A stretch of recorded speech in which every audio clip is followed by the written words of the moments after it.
সুপ্রিয় শিক্ষার্থীবৃন্দ, আমি তোমাদের নবম ও দশম শ্রেণীর পরিসংখ্যান 17 অধ্যায়ের সংক্ষিপ্ত পদ্ধতিতে গড় নির্ণয়ের কৌশল শিখাব। আমি সন্তোষ কুমার বিশ্বাস, সহকারী শিক্ষক, বিএসসি মাধ্যমিক বিদ্যালয়। তো এখানে তোমরা একটু লক্ষ্য করে একটা সারণী দেওয়া আছে। এই সারণী থেকে সংক্ষিপ্ত পদ্ধতিতে গড় নির্ণয় করতে হবে। তো সংক্ষিপ্ত পদ্ধতিতে গড় নির্ণয় করতে গেলে এই সারণীটাকে আমরা একটু শর্ট আকারে লিখব। এটা করতে গেলে লক্ষ্য করো যে কয়টা দেওয়া আছে। সবটা হচ্ছে একটা, দুটো, তিনটে, চারটে, পাঁচটা, 6টা কলাম দেওয়া হয়েছে। আমরা 6টা কলাম নিয়ে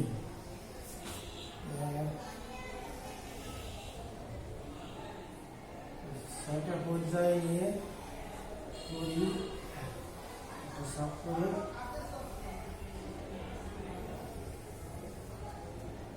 প্রথমে দেওয়া আছে শ্রেণী ব্যক্তি।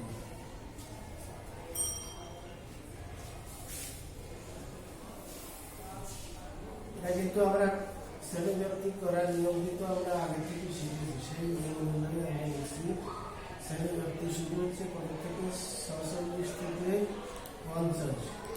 তারপরে দ্বিতীয়টা আছে 51 থেকে 55, তৃতীয়টায় 56 থেকে 60, চতুর্থ 61 থেকে 69, পরেরটায় 66 থেকে 70। এই কয়টা পর্যায়ে দেওয়া আছে। তো সংক্ষিপ্ত পদ্ধতিতে গড় নির্ণয় করতে গেলে আমাদের যে বিষয়গুলো লিখতে হবে, তো প্রথম কলামে আমরা লিখব শ্রেণী ব্যক্তি, দ্বিতীয় কলামে হচ্ছে শ্রেণীর মধ্যমান লিখতে হবে, শ্রেণীর মধ্যমান। তারপরে আছে গণসংখ্যা, তারপরে হচ্ছে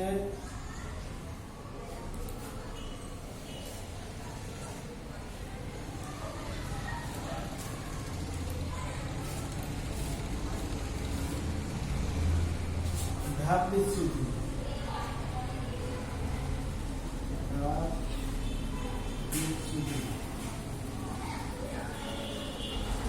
ধাপ বিচ্যুতিকে ইউআই বলে।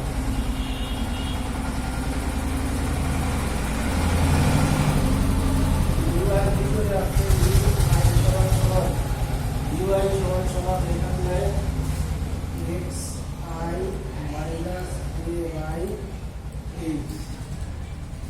ধাপ বিচ্যুতি ইউআই সমান ধাপ বিচ্যুতি ইউআই সমান x i minus a by h. তারপরে লাস্ট শেষ কলামে এ বাই ইউআই।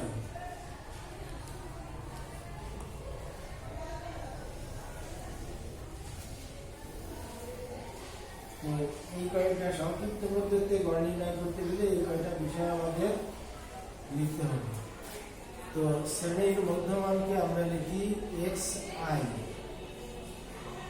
গণসংখ্যা হচ্ছে এফ আই,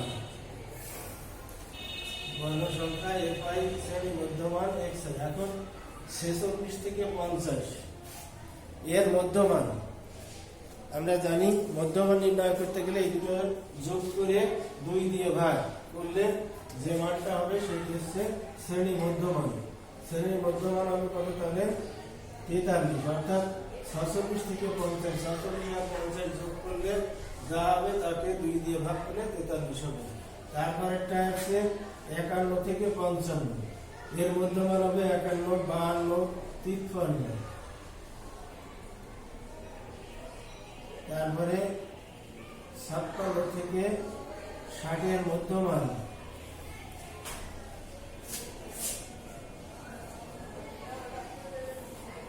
56, 57, 58,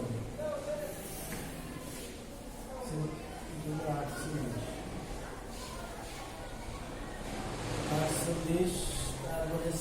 65 থেকে 65, 61, 62, 63,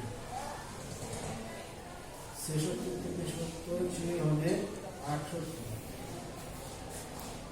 তো যেটা বলছিলাম যে 46 আর 50, 46 আর 50 যোগ করলে 46 যোগ 50 ভাগ 2 হচ্ছে মোটে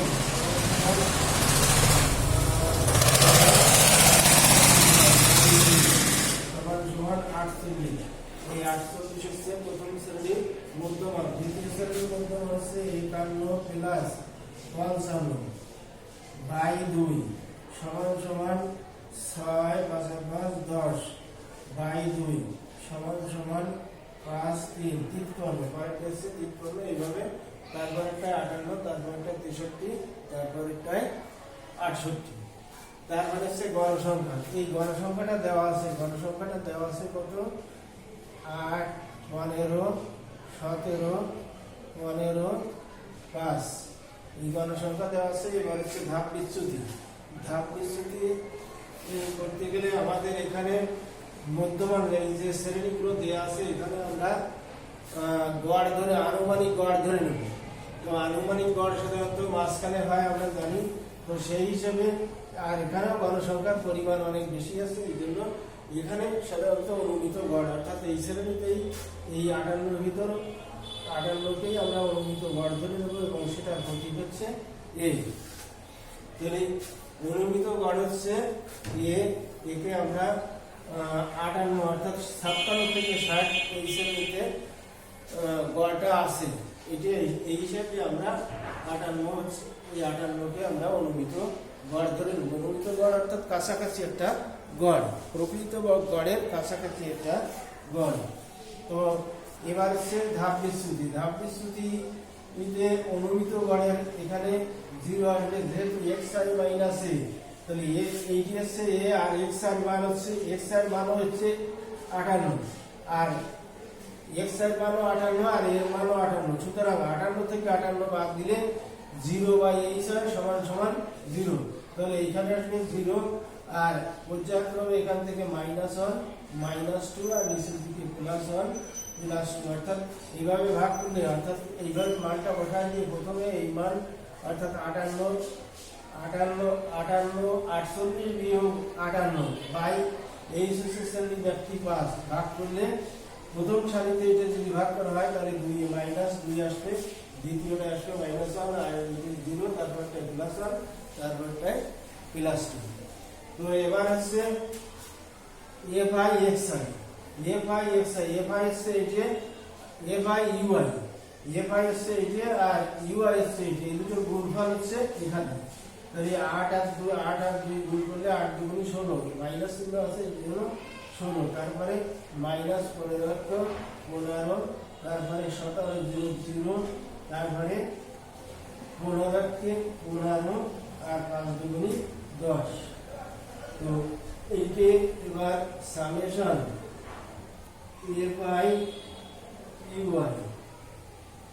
এইটা সমান সমান, অর্থাৎ এই কটার যোগফল সামেশন f(i)(ui), এই কটা যোগ করলে অর্থাৎ মাইনাস গুলো যোগ করব, আবার আমরা প্লাস গুলো যোগ করব, লাস্টে আমরা বিয়োগ করব। অর্থাৎ এই 15 আর 16 যোগ করলে -31 হয়, আর এই দুটো যোগ করলে প্লাস দুটো যোগ করলে 15 10 25 হয়। অর্থাৎ পরবর্তীতে আমরা যদি যোগ করি তাহলে যোগ করে -6 হয়। অর্থাৎ দুই রকম চিহ্ন থাকলে বিয়োগ করতে হয়, বড়টার থেকে ছোটটা চিহ্ন বসে বড়টা, সেই হিসেবে যোগফলটা হবে কত? যোগফলটা তাহলে -6। অর্থাৎ সামেশন f(i)(ui) মান। আর মোট গণসংখ্যার পরিমাণ কত? মোট গণসংখ্যাকে আমরা n ধরি, n এর পরিমাণ হচ্ছে টোটাল গণসংখ্যার পরিমাণ। টোটাল গণসংখ্যার পরিমাণ হবে কত? টোটাল গণসংখ্যার পরিমাণ হচ্ছে এখানে যোগ করলে কত হবে? 5 আর 5 10 17 17 আর 5 22 আর 8 30 16 হাতে হচ্ছে 3 4 5 6, অর্থাৎ টোটাল গণসংখ্যার পরিমাণ হচ্ছে 60। তো এবার আমরা সূত্র প্রয়োগ করি সংক্ষিপ্ত পদ্ধতিতে গড় নির্ণয়ের সূত্রটা হলো x বার গড়, x বার সমান সমান a plus summation f(i)(ui) by n into h অর্থাৎ সংক্ষিপ্ত পদ্ধতির গড়। সংক্ষিপ্ত পদ্ধতিতে গড় নির্ণয় করতে গেলে তার যে সূত্রটা হচ্ছে এক্স বার, গড় এক্স বার সমান গড় এক্স বার সমান সমান A plus summation A by U I by N গুণ এইচ। এই এ হচ্ছে অনুমিত গড়, এ হচ্ছে অনুমিত গড় অর্থাৎ আমরা যে গড়টাকে অনুমান করে ধরে নিয়েছিলাম সেই গড়টা হচ্ছে এ। সুতরাং এর মান হবে 58, তারপরে plus summation A by u i. Summation A by u এর মান হচ্ছে কত? মান হচ্ছে -6, লিখলাম -6। আর এন এর মান হচ্ছে কত? টোটাল গণ সংখ্যার পরিমাণ, টোটাল গণ সংখ্যার পরিমাণ হচ্ছে 60।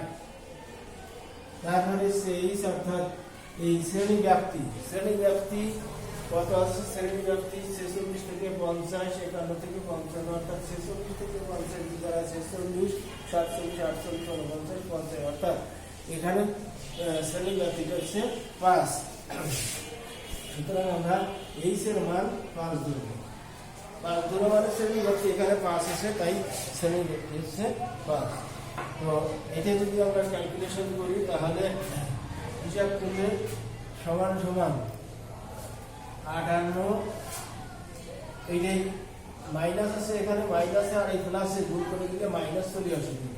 তারপরে 5 কে 5, 5 12 60, 2 1 6 কে 6, 6 2 12 অর্থাৎ উপরে কিছু না থাকলেও 1 থাকে, থাকছে 1/2 অর্থাৎ 58 বিয়োগ 0.1/5 1/2 মানে 0.5 সমান সমান হবে কত?